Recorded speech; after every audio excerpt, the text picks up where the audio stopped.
mu Minembwe Fdnb na Fardc baharashe bikomeye bakoresheje drone. Ibi bikaba byamaze guhungabanya tayari imibereho n'imigenderanire y'abaturage bo mu Minembwe. Ni mu gihe kandi ari igitero cyabaye kigamije kwangiza bikomeye ibirindiro bya M23 muri ibi bice byose. Rero nibibaye kandi mu gihe benshi bari biteze ko amahoro agomba kugaruka bidatinze. Ni mu gihe kandi byemezwa ndetse bikanavuga ko kugeza ubu ngubu urujya n'uruza muri Uvira rwongeye guhungabana. Abazarendo bashyizeho za bariyeri zo gucunga ndetse no kumenya binjira muri uyu mujyi, dore ko hari amakuru ubutasi demiape ndetse na service nationale de renseignement babonye agaragaza ko M23 ishobora kuba ikiri mu mujyi wa Uvira.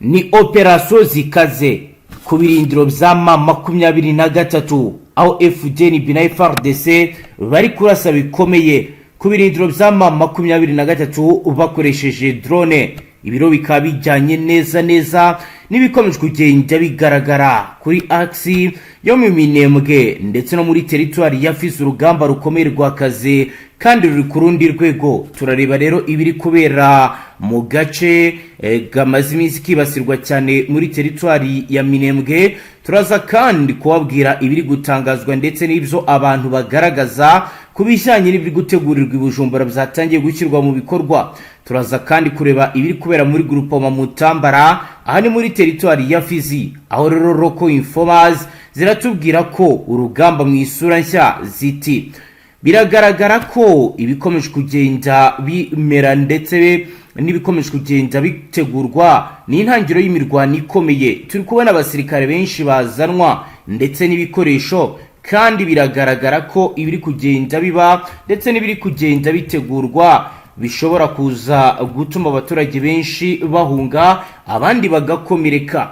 Ni mu gihe rero hagati aho turi buze no kubabwira ko Perezida wa Togo yamaze kugera mu Burundi nyuma yo kuva mu Rwanda. Byose rakaba ari mu nzira yo gushakira amahoro aka karere, aho rero amakimbirane mu burasirazuba bwa Repubulika Iharanira Demokarasi ya Kongo akomeje kugenda aganirwaho kugira ngo ashakirwe umuti. Hagati aho rero Uburundi ntibuteganya gufungura imipaka yabwo na RDC no kurekura impunzi z'abanyekongo uko bizatangajwe na Dr. Bizimana Edouard. Turaza rero kureba ibikomeje kugenda biba ndetse n'ibikomeje kugenda bigaragara. Turaza kubabwira ko kandi muri Kivu y'Amajyepfo amarira akomeje kugenda aba menshi cyane nyuma yuko mu bice byasange harashwe Fardc kitaba mwana M23 nayo igashinja Fardc, ariko abaturage bo bakaba barabitikiriyemo nk'uko bigaragara. Ni muziro tureba kantu kandi kubiri kuba nk'uko rero amakuru ahari abigaragaza. Ni ibitero bikomeye bikomeje kugenda biba mu gitondo cyo kuri uyu munsi wa gatandatu w'indwi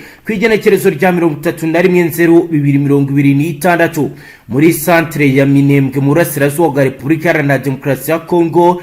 Hongeye kumvikana umwuka w'intambara ukaze, urujijo n'impungenge z'umutekano nyuma y'igitero cyo mu kirere cyabaye ku mugoroba ku wa gatanu. Drone ya gisirikare unnamed aerial vehicle bivugwa ko yari ifitanye isano nuko yoherejwe n'ingabo za leta Fardc yarashe ibisasu bya precision strike mu gace gatuye cyane.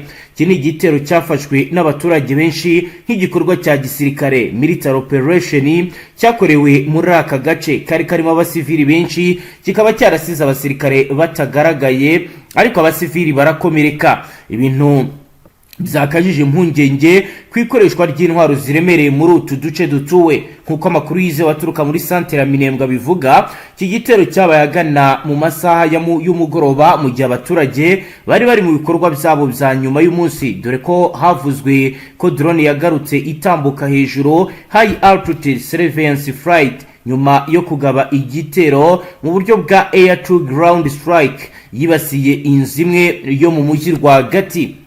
iyo ni inzu y'umuturage w'umunyamurenge uzwi ku izina rya Mfurika iherereye mu ntera irenga ibimetero 300 uvuye ku biro bya teritwari ya Minembwe, ahafatwa nk'ahantu h'ingenzi mu miyoborere y'aka gace, aho twakita ko ari administrative zone.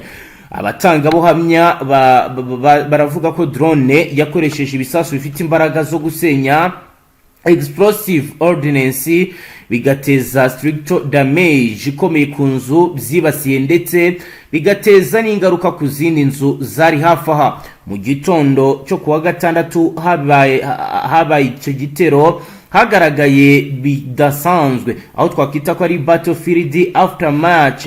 Inkuta zarasenyutse, ibisenge birangirika, ibikoresho by'abaturage byarasandaye, ndetse n'utundi dusasu twari muri ahanga byagaragaye ko bitagenze neza.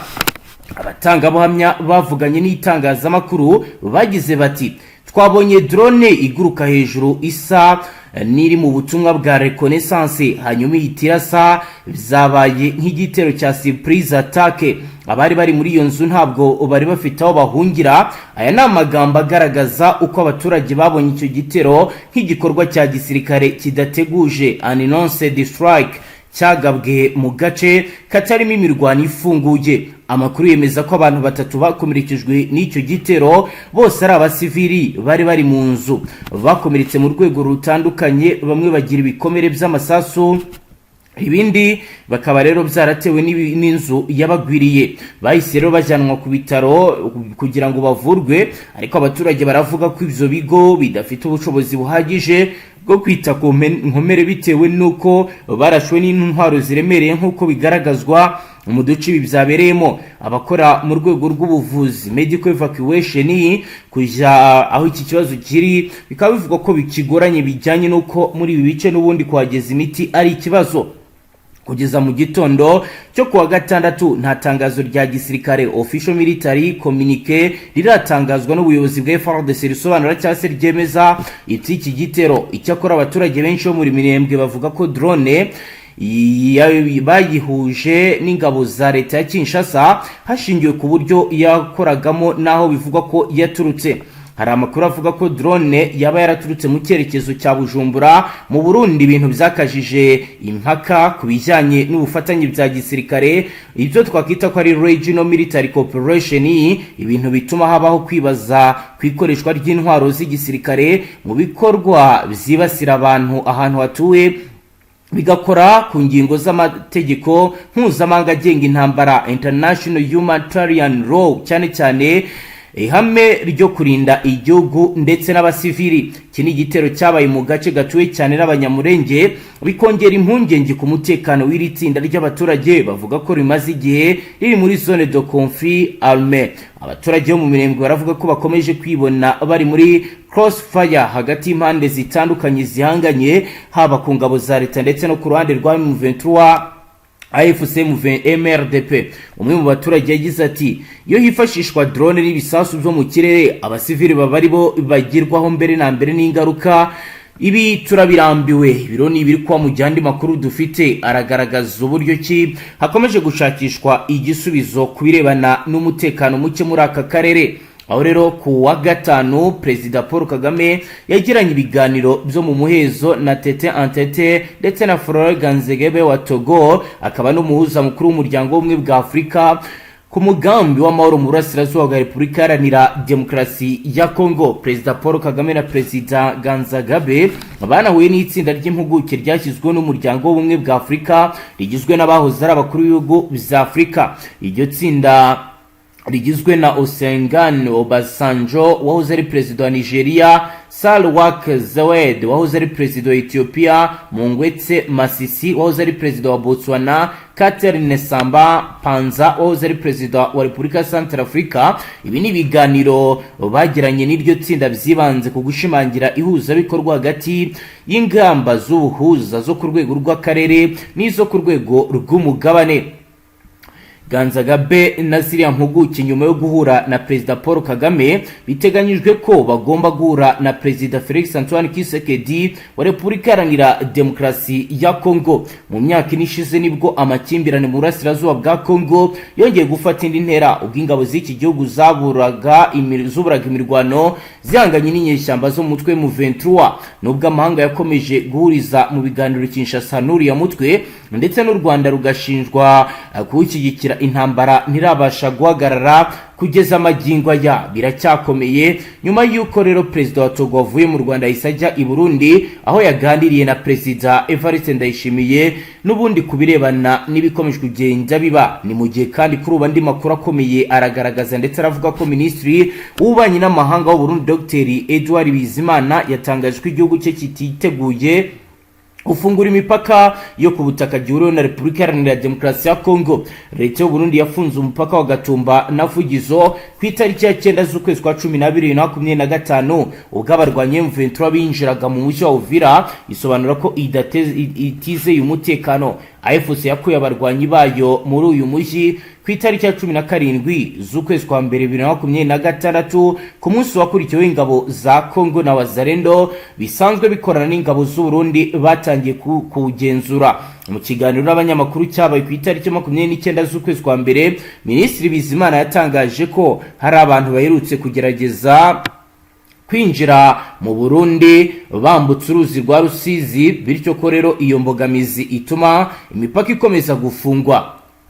Minisitiri Bizimana yagize ati kugira ngo imipaka ifungurwe nuko tuba twarebye neza ko nta ntambamyi kuko kuyifungura no munsi ngwesho uyifunge kubera ko mutiteguye neza mutarebye neza ko ibisabwa byuzuye ntacyo umuntu yaba akoze. Uburundi bwakiriye impunzi z'abanyekongo zirenga 100,000 mu ntangiriro z'ukwezi kwa 12 2025 ubwo ikibaya cya Rusizi cyaberagamo imirwano ikomeye. Mu gihe cy'agahenge impunzi zashatse gutaha ariko zimwe inzira. Minisitiri Bizimana yemereye abanyamakuru ko impunzi z'abanyekongo zishaka gutaha ariko ko nta yandi mahitamo Uburundi bwagira mu gihe butizeye umutekano wo ku mupaka keretse gukomeza gufunga. Ati twebwe turifuza ko abakongomani basubira iwabo bagasubira mu zabo ariko twebwe ku gice cy'u Burundi turavuga tuti hari bitaragenda neza kugira ngo iyo mipaka ifungurwe. Ngira ngo nihagira nibigera bizabazamenyeshwa.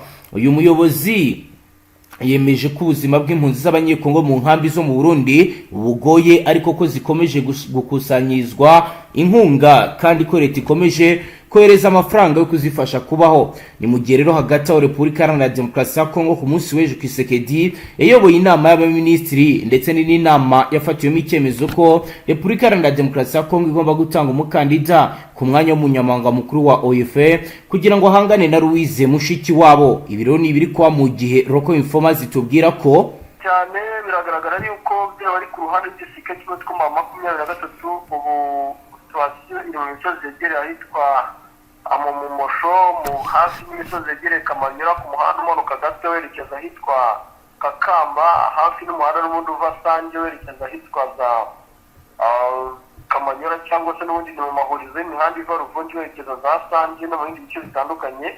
Yego aha nta muturage wemereye gutambuka uko yishakiye kuko n'ubundi bari gukeka yuko icyitwa Wazalendo ndetse kandi abasirikare ba Fardc cyangwa Fdnb bashobora kugenda mu kivundi cy'abaturage bashobora kuba bakwinjira muri bino bice. Gusa bitabujije ko abaturage bari kuva muri ino za Fardc bajya muri ino z'amamakuru babonye inzira bashobora kwinjira muri ibi bice ariko cyane abagerageza kwinjira muri ibi bice basanga bari guca mu nzira z'ubusamo ziganjemo ibibaya amashyamba cyangwa se ibishanga cyane cyane nk'abari guhunga Uvira urabona ko noneho umuhanda bari gucamo n'umuhanda uva ahitwa za Kalungwe uzamuka werekeza ahitwa za Munanira mu byerekezo n'ubundi bigana hafi neza muri pozisiyo zigana ahitwa za Kiku. Urabona ko situasiyo n'ubundi uruhande rw'abaturage bakomeje kubabazwa bikomeye cyane ukurikije uburyo situasiyo ihagaze. Birumvikana ko nk'umuturage uri guca mu burasirazuba bwa Uvira yerekeza hano mu bice bya Munanira abiri buze kumugora cyane kuba yatabara ubuzima bwe kuko n'ubundi bice ari kubamo gucamo n'ubundi urumva ko ari guca muri pozisiyo navuga yuko ari risque zone.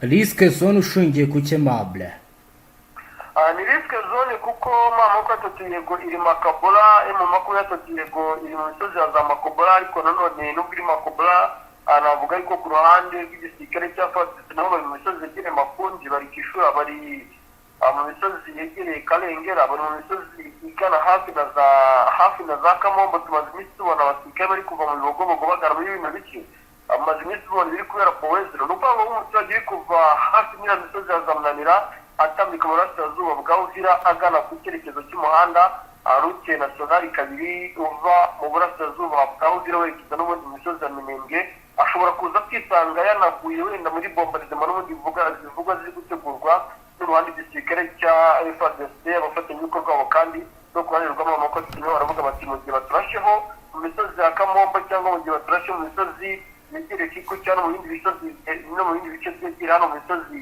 yegereye mu bikuyu bya nyakwigendera nyakwiza bishobora kuba byatuma n'ubundi igikorwa cyo kuba habaho kurasana ku ruhande rw'igisirikare cy'amakumyabiri n'umutwe na Fardc muri rusange gishobora kuba cyabaho n'ubundi umuturage wahungiye muri ibi bice akaza kwisanga n'ubundi gusubira inyuma bimugoye kuko urabona yuko mu masaha ari imbere hashobora kuza kubaho kurasana byanga bikunda kuko ibice byose navuga yuko by'ingenzi abaturage bakaba bari kuba bahindura inzira ariyo guhungiramo burasirazuba bwa Uvira ubona ko byamaze gutangatangwa cyane. Yego Bwana Karemba Aimable ndagira ngo noneho nkubaze ku mipaka hariya hafi Kavimvira aho bicunzwe gute twabonye Dr Edouard Bizimana avuga ko nta gahunda yari yo gufungura umupaka wa Gatumba ndagira ngo nkubaze Kavimvira aho bihagaze gute kugeza uratubwira ko ishuri harariye kuri border Kavimvira aho harinzwe n'abasirikare ba Fdnb hari abasirikare bazanwe by'intoranywa barenga 653. Yego ngira ngo bagiye babona amafoto agiye atacara ku marezo sosiyo mwagiye mubibona yuko ku mbuga nyinshi hagiye hagaragazwa amafoto y'abasirikare b'abarundi bivanzemo n'abacancuro barenga 100 barenze bino bice. Yego ubu igihe ari Kavimvira harinzwe n'abacancuro b'abahibwe special forces bari harinzwe n'ababirigi Kavimvira kandi harinzwe na hibwe special force ya Fdc harinzwe na FDLR. Igihari nuko n'ubundi nta gahunda yo gufungura hano mu misozi ya Gatumba kuko n'ubundi bo baravuga yuko nubwo Uvira yafashwe ariko mu misozi yegereye hano hafi na za Muheta Gomba mu bibaya byegereza Katongo aha hose abaturage bahari abenshi barashinzwe n'ubundi kuba bari gukorana n'amamoko atatu igikwa gishobora kuba cyacika umunota ku munota cyangwa isegonda ku isegonda. Abo uvuga ko ari ababirigi uvuga ko ari abacanshuro bambaye iye mpuzankano Bo akenshi usanga bambaye furukomba n'ubundi isanzwe yabo ubwabo igaragara mu ishusho itandukanye n'iy'abandi ku ruhande rw'aba ariko ababirigi nabo usanga bambaye inifomo yenda gusa n'iy'aba ariko nanone ikoze mu ibara ritandukanye ntiwamenya ngo ni ababirigi kuko ntabwo aba ari ibendera ry'igihugu cyabo gusa iyo ugiye gukora ubushakashatsi kuba bari hafi yabo cyane no ku ruhande rw'umuwazarindi mubashije cyangwa umusirikare wa Fardc we aguha kuri kwa nyako akubwira yuko ari ibyiciro by'abacanshuro batandukanye baba barazana. Yego Aimable Karemba dukomeje n'aya makuru kandi noneho tujya hitwa mu bice by'ahitwa Kahungu ahitwa Rwiro ahitwa Kayanja naho M23 gabwe igitero gikomeye navuga ko ari karabutaka urangimira mbibwira abadukurikiye ubwo tugaruke tujyana n'ubundi no mu yindi misozi naho turebe iri kugenda biba. Amakuru atugeze ari guturuka muri Side Kivu aravuga ko abazarendo mu mutwe wa Laila Mutomboki bagavye igitero gikomeye ku birindiro bya AFC M23 ahitwa Kahungu Rwiru ndetse na Kayanja. Nyuma yo kwirukana izo ngabo mu birindiro byazo aba bazarendo bakomeje gutera imbere berekeza mu gace kahitwa Katana aho bakomeje bagaragaza umwotsi w'intambara. Andi makuru yize baravuga ko ingabo za wazarendo zaturutse impande zose zikomeje kwegeranya imbaraga zigahurira mu mujyi hafi ya Bukavu bigatanga rero ko bari gutegura igitero gikomeye mugero bigaragara ko mu minsi iri imbere na Bukavu ishobora kuza kuberamo imirwano kuko abazarendo bari kugenda barwana basatira ibi bice. Ndagira ngo Karemba Aimable tujyane ku index nyuma y'ibingi butubwire n'ahandi uko bihagaze. rusango ku zindi akisi z'urugamba navuga yuko ni nko muri Kivu y'Amajyaruguru. Yego. Aho bivugwa ndetse kandi byemezwa yuko hasi y'imisozi yegereye Kibuwa naho habayeho kurasana gukomeye hagati ya Wazalendo ndetse kandi na M23. Yego. Ni Wazalendo n'ubundi zikomeje kurasa M23 mu bice aho bashaka gufatira imisozi yo mu Kibati bakingira za Kishanga muri teritwari ya Masisi kandi bagafata n'ibice by'ingenzi byo mu Kibatara muri Warikare bagafata imisozi myinshi itandukanye itangatanze ibi bice. Rero biri gukorwa hano hari igisirikare cya Fardc nyuma y'uko n'ubundi bice hamaze imitoherezwa aba FDLR benshi Wazalendo n'abandi basirikare batandukanye bagomba ngo kwirukana amakuru atatu bice bya Warikare kandi Yego.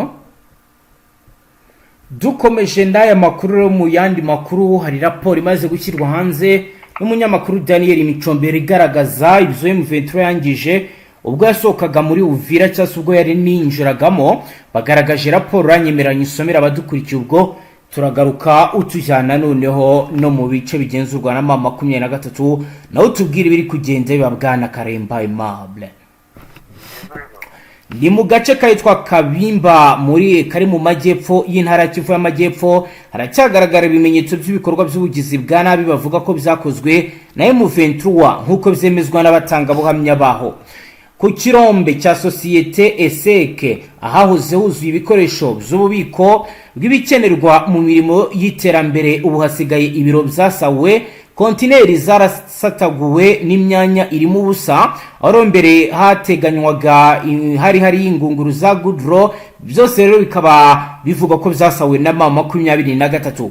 Umwe mu bakozi baho yagize ati binjiye hano batwaye byose. Abasirikare M23 basawe Goudron nyinshi yakoreshwaga mu kubaka umuhanda, bityo rero bahagarika imishinga y'iterambere. Abaturage bari bategereje amakuru avuga ko hafi 30% by'ububiko bwibwe ku gice kinini cy'urubuga na 25% ku kindi gice cyari gifite hafi icya kabiri cy'ububiko bwose. Ingunguru zari zipanze neza, none hasigaye imyanya irimo ubusa. Abo nkuko rero babivuga, baravuga ko isahurwa rero ntiryagarukiye kuri Goudron gusa. Baravuga ko ari batterie na za moteri zitanga amashanyarazi zigera kuri 80 zibwe, mudasobwa, ingunguru za petroli na za mazutu zose byaribwe. Ibindi bicuruzwa bya petroli byasutswe hasi bitera kwangirika gukabije. Undi mutangabuhamya yagize ati batwaye byose, batiri n'imigozi, amavuta ya antiluyi, nta na kimwe kuri ubu gisigaye. Ibi bikorwa rero bikaba bavuga ko bigize ubugizi bwa nabi bizatumye bamwe mu bantu bahunga. Umwe mu bakozi ukora ahangaha waganiriye n'itangazamakuru yagize ati igihe basahuraga twarahunze, ku cyumweru twumvaga amasasu n'ibisasu bikomeye. Ibi byateye ubwoba bwinshi, bihagarika ibikorwa byose by'ubukungu, birongera bituma abaturage bahangayika. Ku baturage ba Uvira n'ahitwa Kabimba icyizere cy'iterambere cyaranyunyutse. Amwe mu makuru aragira ati imitima yacu irababara, twari twizeye ko akarere kacu kagiye gutera imbere, byarangiritse byinshi, ni igihombo cyagaragaye kandi byose biragoye kubisubiza ku murongo kuko hangikiritse byinshi. Karemba Aimable rero nuko abatangabuhamya babivuga. M23 yo yari yatangaje ko nta mutungo yigeze isahura, ariko leta yo iri gushinja uyu mutwe ndetse ikagaragaza nuko babikoze nkuko rero abatangabuhamya babitangaza. Twe tuzakomeza dukurikirana ukuri kwibingibi. Bwana Aimable rero ndagira ngo tujyane ku zindi agisi, naho muri by'umwihariko hagenzurwa na M23 yaba kuri training wing ndetse no muri societe civile ziraho M23 igenzura. Utubwire byinshi. Urakoze rero, wakomeza Aimable. Rupango ikindi kigaragara ni imisozi y'Ubutembo, cyane cyane na imisozi ya Marite, ni imisozi yegereye hano mu byerekezo byegera ahitwa Ubusiro, mu byerekezo byegera ahitwa za Kabiyabo. Aha igisirikare cya Fardc gikomeje kohereza abasirikare benshi cyane. Aha ni ibitero bishaka kugabwa ku ruhande rwa Fardc biturutse mu burasirazuba bwa Rubero nk'uko biri kugaragara ku mirongo imbere ku rugamba. Urabona rero uko umunsi ugenda uzaza undi, urugamba n'ubundi rushobora kuza gukomera ndetse kandi rukaba n'ihurizo ukurikije uburyo ki situation ihagaze. Rwose ibintu ntabwo byoroshye habe na gato. Ntibyoroshye, hari gukorwa iki ngo byorohe Karemba Aimable?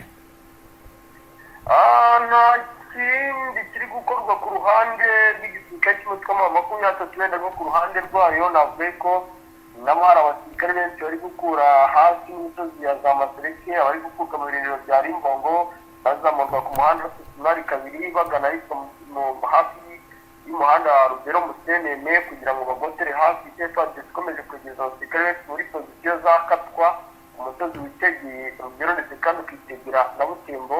Urabona yuko ntavuga yuko ahubwo atari ugushakira koroha ni ugukaza muri kugamba kubaza umutwe wa makumyabiri kandi no ku ruhande rwa Fardc. Yego Karemba Aimable reka tugushimire cyane dusoreze ngaha. Yego murakoze cyane. Namwe banywanyi mudateba kubana natwe ngaha kuri Mbonesha Kure imwe Rudende bashyikiriza amakuru atusuye barabana n'umutekano, politique, ububanyi n'amakungu ndetse n'ubuzima bwa munsi bw'abanyagihugu. Dusoreje ngaha turabashimiye cyane wowe dukurikiye bwa mbere tuconda sabone, ntuzongere gucika ukundi n'amakuru ndetse n'ibiganiro tubashyikiriza ngaha. Astra Vista.